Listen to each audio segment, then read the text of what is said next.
My name is Shaili Chopra and I'm the founder of SheThePeople.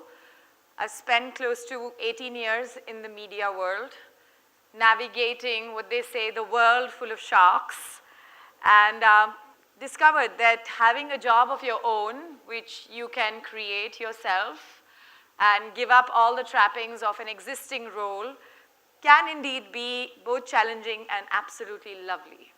So as I stand here and talk to you all, pretty much I'm in the same position as a lot of you here, who once decided to say, time to get up and leave the cubicle life and start something with fresh air and love. So when SheThePeople was founded, that was really what came together for me to set up India's first and then what seems to have become the largest media space for women, because nobody was telling stories of women. How many of you read magazines? Oh, you still do? Okay. You know, we go through these magazines day after day, and the chance of meeting the same 10 women in every magazine is 90 out of 100, right? So the question was, where were these women? And that was the problem that I had that needed a solution. And that's how SheThePeople came about, the let's find more women. So in the 3 years that we've existed, we've had close to 70,000 stories in video as well as text on our website. But more excitingly, as the moderator here just introduced me, is that we have engagements like the one that Restart and RestartHer has with women, but it's not focused necessarily on jobs. We actually speak to them about what they want to think about when they're not at work, right? So we look art and culture and writing and authorship and digital marketing and all that fun. But I'm not here to tell you about what SheThePeople is doing. I'll let you discover that as you go. What I'm here to tell you is a little bit about what helped me become a person outside of an established media construct, take a plunge, and potentially go from being extremely established to one who felt in the startup world as an absolute no one. And I thought that I would start by talking to you about just those three things. I love the power of three, you know. Sometimes it's just so easy to sift your head through these three things, and for every point there are three more things, and it just works for me. I'm not that organized as most people are in the traditional corporate organization, but I just like to keep it simple and get on with things with just very, very quick bullet points. So this is my 3-point focus. And I don't know what's the format really, if they're going to have a chance to talk about it, but I'll be happy to discuss these with you in detail as I go out. Can you guys see this? The first one says, my big rocks. The second one says self-love, not self-pity, and the third says embrace communications. So the first one, how many of you here know about the big rock theory? One person, two people? Okay, 3 months ago I didn't know about it either. I actually think that some of you are lucky because you've not been through a corporate construct that may have put you through a program that may have taken you through theories. So I made this big rock theory just work for me, and I'll tell you what it is. It's a very simple thing where you have a big jug and you have lots of stones, big, small, large rocks, small rocks, pebbles, lots of sand, right? And so basically somebody tells you to start filling that jug up. And you start putting little rocks, then you start putting medium rocks, and then you start putting big rocks, and then you take all that sand and roll up that paper and douse it all in and make sure that the very last grain of sand is in it, okay? Essentially what you've done is you've chock-a-blocked up on that jug, right? Think of this jug as your idea of your to-do list, right? All of us are obsessed with to-do lists because they're never ending. So we start, okay, let's do stuff that I want to do. And then we just tick mark that. And at the end of the day, like, damn, oh God, I just don't want to see that list because the stuff that I've not done was actually the most important, right? So I love this conversation. It happened with me with another person who knew me, and she said, let me tell you about the rocks. And I've hung on to it. And so she said, empty that stuff back, and you'll realize that all the non-priority items were the sand, which you actually stuffed in that jug. What were the priority items are pretty much those rocks, which now have no place to move because it's got small pebbles and there's sand that's obstructing its movement. And I found that fascinating because if those big rocks are your top 3 or 4 priorities that are both urgent and important to you, that really becomes the game changer. You chuck everything from that jug again and just put the big rocks in. And forget about everything else, that's the sand and that's the small pebbles and anything else. And the way it's sort of helped me become a smarter manager of my own time is that eventually this entire theory is not about the rocks, it's about your time. And if you can figure out how you're going to manage the uncomfortable but important aspects of your life, I think that's really where change sets in. A lot of you have been talking about reskilling, new learning, what to put yourself into, how do you get into jobs that doesn't need you full time. You know, those prioritizing pieces of your rocks actually gives you a lot of clarity. Not just does it give you time management, but it also gives you clarity. And I think that as we all work in the freelance gig economy, that should be your priority number 1, which is set your priorities. So I just think that as somebody who's learned it the hard way, being in what is a loosely defined startup world where ideas come in coffee shops and then you go and meet people and create magic, that magic happens once or twice, but for most part of it, you have to organize yourself to make things happen and get together. So think about it and see how you can prioritize. And you know, so for example, I mean, on another day, you should really get somebody to do this for you. Write down your big rocks, right? And just saying this, when I did that exercise, I wrote my kids as number 1 because I have really small children. So when you're writing your big rocks, be honest to yourself about what you are dealing with in that particular position, right? It doesn't have to be a professional role that you play. The second thing was self-love. It's been very hard for me to do that because I've never had time for it. I've just had morning reporting, night reporting, shifts. For the first 8 years of my life, I spent every festival in office because obviously the younger lot of people have to do it and you're so hungry to put your face on TV, you're like, yeah, I'll do it, give it on, you know, bring it on, I'll do it. And so that's how it was for me. And I think kind of realized that over time when I finished the media career, I moved on to the startup space and became an entrepreneur. This became really important because I hadn't paid attention to this. For me, self-love at some point was ambition, and when the ambition of sort of plastering my face on television went off, I realized that I really need to love myself. And that basically means that if I want to learn something, I have to do it. If I want to read a book, I have to find time to do it. If I want to go cook, I have to find time to do it. And even if that is 10 minutes of that time, even if it is one tiny time of the day when I say, this is my time, take these kids away, I need my time. And it's got to be flexible, I get it, but I really think that it's not easier said than done. We're just not paying enough attention to ourselves. I spoke to somebody you probably are familiar with, certainly Neha is, Zia Modi is a lawyer. Every time I write an email to her, she replies at 4 a.m. in the morning. And I'm like, when do you sleep?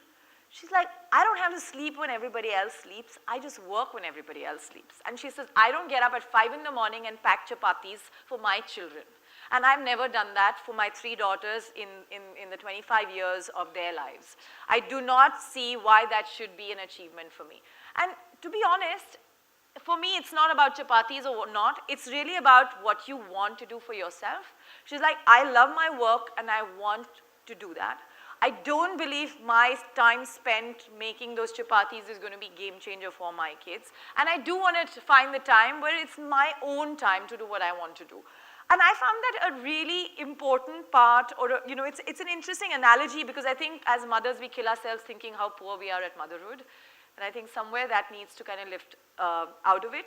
I do that all the time. I'm traveling at least once a week on a plane, which means I'm 3 days away from my children, and one of them is just 1-year-old and still partially breastfeeding. And I just still don't understand that, you know, why am I so guilty? I'm fighting it every single day.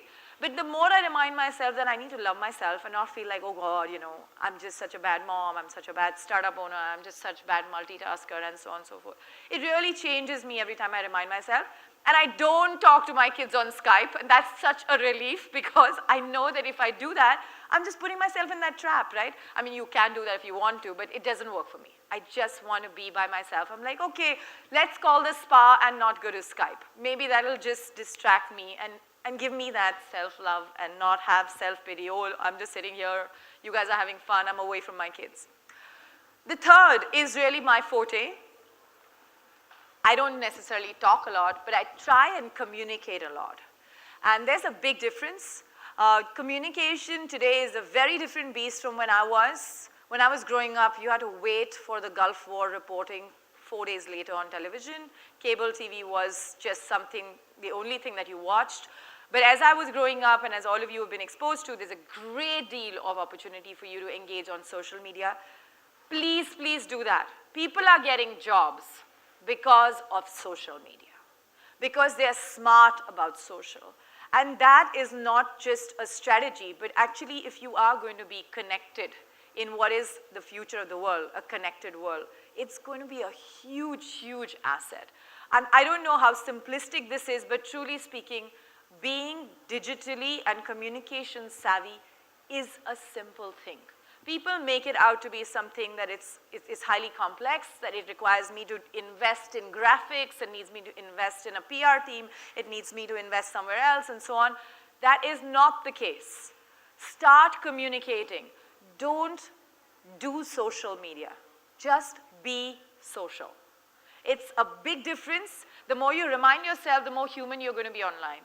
The more conversations you have, the far better off you will be. The less you talk to people and the more you talk with them is really how the entire communication piece will go. I mean, I've been meeting a lot of women who are from corporate India, and I think a lot of corporations have pretty much taken at least a decade to recognize that it's fine if she has a life on social media and she happens to work for IBM. It's absolutely fine if she has, she runs 3 other things that have nothing to do with her job online.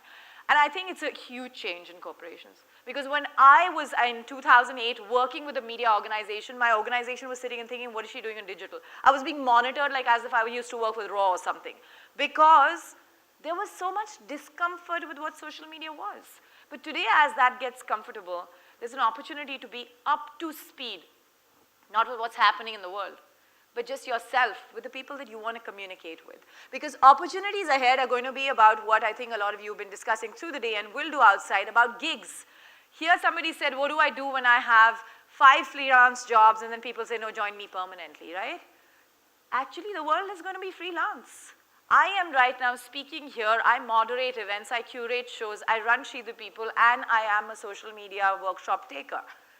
That is what the world will be. And none of us want to get stuck doing a 9-to-5 job, even if it is doing what we love the most, which is social media. Suddenly when you do 9 to 5, you're going to not love it. Because 9 to 5 is what is sort of constricting you half the time, to not invest your excitement, your passion, or do stuff that makes you happy. How many of you have sort of actually joined groups on Facebook, for example? You know, because they take you away from the mundane stuff of what you're otherwise doing. You're like, oh, listen, I'm a part of this group about wellness and nutrition, and I'm about gluten-free foods, or like I'm about books. And that's the kind of world that people want to be in. The number of times that ourselves at SheThePeople say, you know, we have this thing called Write Your Story. We actually have now prepared a deck where women can not only write a story, they can earn from writing those stories, right? As the dashboard kind of shows the number of hits they've got, the views they've got, and so on. It's fascinating to me. I didn't want to create this. But the people who are writing on our platform are like, listen, we love to write for your platform, and we like to see the fact that we are getting an opportunity to have massive eyeballs. Why can't we make an earning out of it? I'm like, yeah, that's a thought, right? Why should I have to only pay to get content? Here is the content that organically hits onto a dashboard. People have an opportunity to write, and if your stuff does well, there, bingo, you get an opportunity to earn. And I think it's really fascinating to see that, because all of these are jobs that didn't exist. These are earning opportunities that have suddenly emerged out of conversations, just as all of you in your communities do that. We've got a writers community, we've got a storytellers community, a book club community, a wellness community, and so on and so forth. And all these communities are actually talking to each other. They're not just telling each other, hey, listen, this is what I did. They are creating jobs for each other. And that's what I think is really going to be the future. The more we talk to each other, the more jobs emerge. The more we actually have an interaction with respect to, what do you need? How can I help you? That's really where jobs are truly headed. This is something I always think must be discussed by every speaker, with every individual who has a little extra to give. And I think that all of you should make an effort to try and fetch new tools every day. There are tools for you to do anything and everything on social media. There are tools for you to schedule. There are tools for you to design. There are tools for you to measure. There are tools for you to become a smarter, more confident, more empathetic, more real person. There are tools for you to discuss failure, and there are tools that tell you how that failure benefits you. Please start embracing the tools economy, because your toolkit is separate from the other person's, and each toolkit today is making you far more smarter in a much smaller period of time. And I think that if any of you need any kind of tools, like I'll be happy to talk about any tools that you want, because I have benefited infinitely by talking to women across the world about the tools they're using, about the tools that tell you how to get rid of all the spam in your mailbox without having to sit and delete it, how you can get rid of stuff that doesn't need your priority, great deal of stuff. And all of us who discuss about time management, that will be one of the biggest things for you to watch out for. When you're with Neha, I suppose you don't need too many reminders, but if you have 600 million women in India, that's 9% of the global population. You are not part of the Indian population. You are a force when it comes to the global population. Please realize that force, when they share with each other, that is magic. Out of 600 million women, 350 plus are going to be in the jobs economy, are looking to help, give, and get. So please, as you try and find more ways to network, talk to each other, don't hold back. Don't think, I know this, why should I share? It's what helps me do something. The more you share, the more it's going to come back, and the more opportunities that you'll come across. It's been my learning. I am only a 3-year-old entrepreneur, and I can tell you, I haven't had more fun sharing and learning through that shared economy than I've had building my individual personality on television. It is very different in the new world that we live today, and it's time for us to live up to it. Thank you very much.